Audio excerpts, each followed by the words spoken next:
Welcome to Sensors, Chapter 35, Book Review.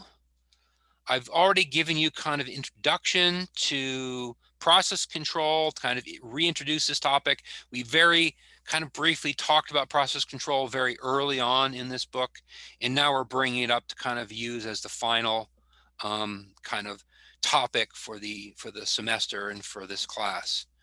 The book uses a lot of definitions at the beginning, which is why I like to use the example of a chocolate control factory for many of these. But the book talks about automatic control, gives you a definition for it.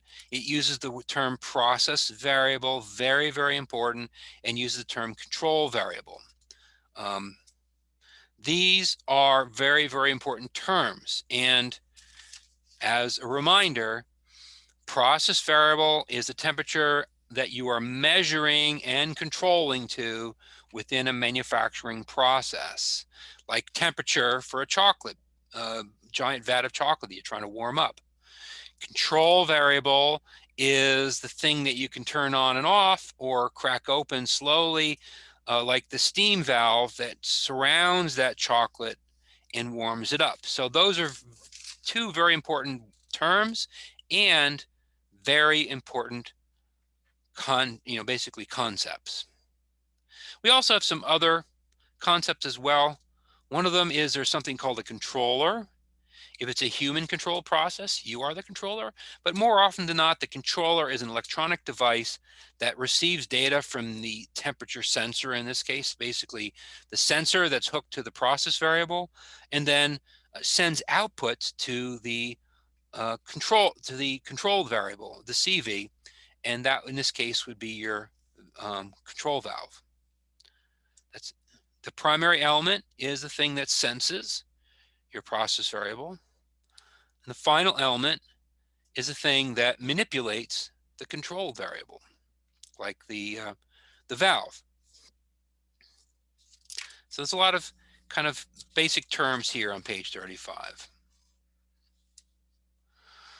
The book talks about some examples. For instance, they talk about a home heating system. They say, what is the PV in a home heating system? It's your indoor air temperature. And the control variable is the energy flow to the furnace. Most people's heating system is on off, so either furnace is running or it's not.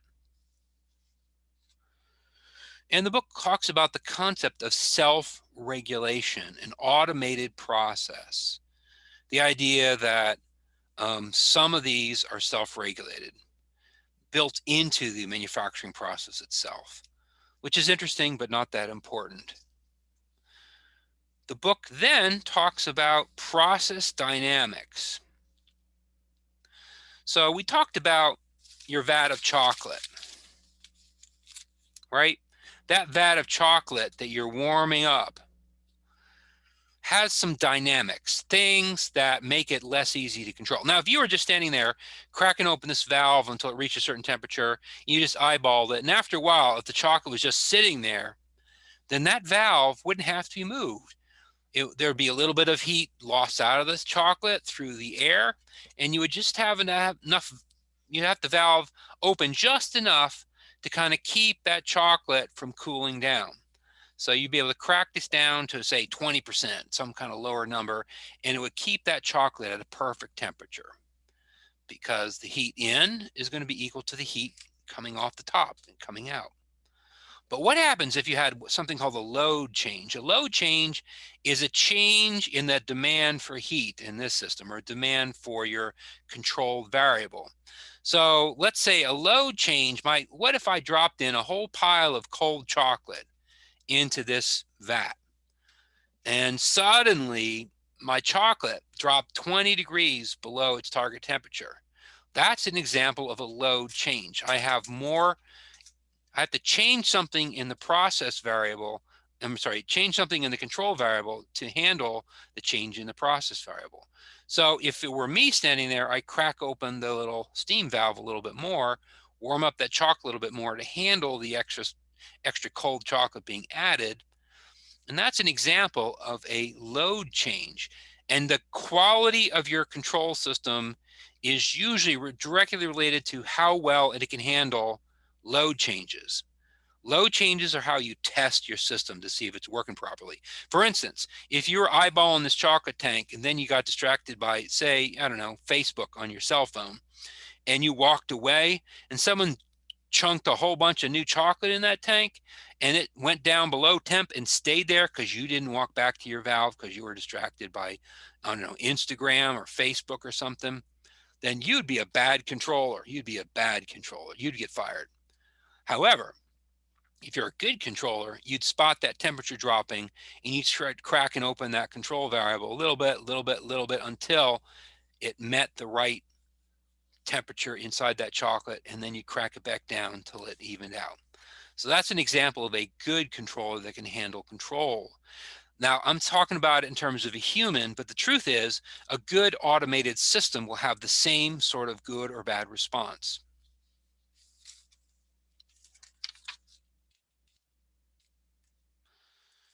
So then the book talks about some standard terminology,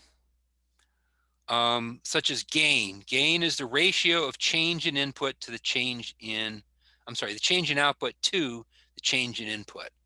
So a gain is simply the more kind of demand you have for temperature change, the more you're going to crack open that valve. That's called the gain. It's a simple concept of change in output divided by the change in input. And the gain is used in the calculation systems, the special controls that do basically do the automatic control. And we've got linear process gain. In other words, the more the temperature goes down, then the more you crack open that control valve and the more heat you get. You also have nonlinear process gain, in which case that usually there's like a slope related to something that's not simple, like pH control, for instance, is another example. A nonlinear process gains mean that depending on where you are in that slope, you'll need more or less of that control valve than you would depending on where you're low on the pH or high on the pH. Other key points is lag. Lag is a delay. The greater the lag, the slower your process is to respond to your changing control variable. So if I crack open that valve and I wait 10 minutes for any temperature change, that is a lag. That's a 10-minute lag.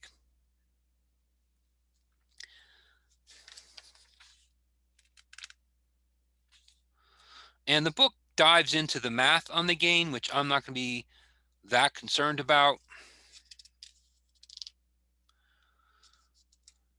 And the book also talks about the response to gain, what they call a first order response. Another key term is dead time. Dead time is not Monday morning or afternoon right after lunch. That is not dead time. Dead time is the period of time that occurs between a change is made and the first response to that change is detected. So a lag is very similar to a definition in dead time, but lag is related to the process resistance. Respond completely. So that's when it responds completely, and dead time is when it first starts to respond.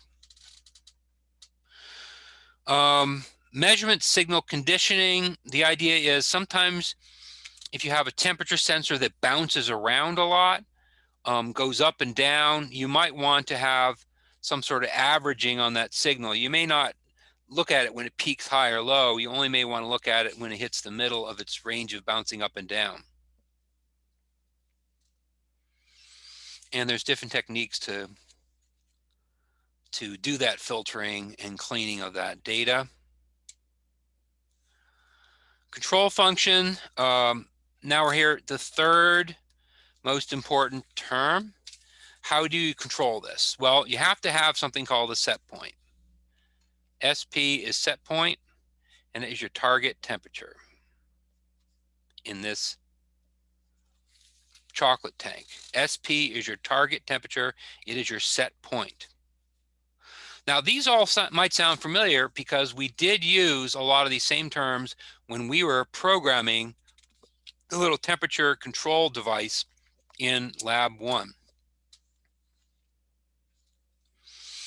Error is simply the difference between your set point and your process variable. It's called your error.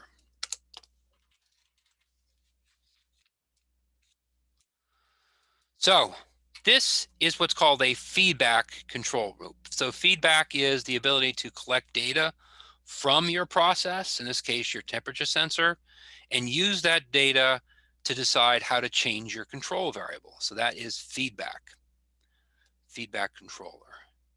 That is a complete control loop. We do have closed loop and open loop control. Closed loop control means that you're collecting data from a sensor and using that data actively to control as part of a process to do control.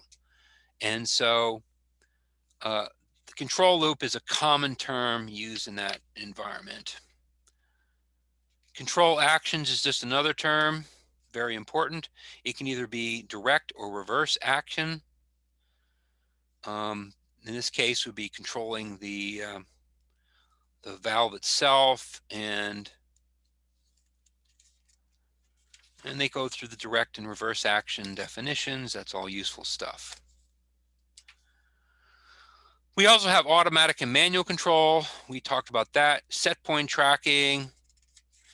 That's storing the set point data over time to make sure that if you're an operator, you don't get caught screwing around set points and screwing up the process.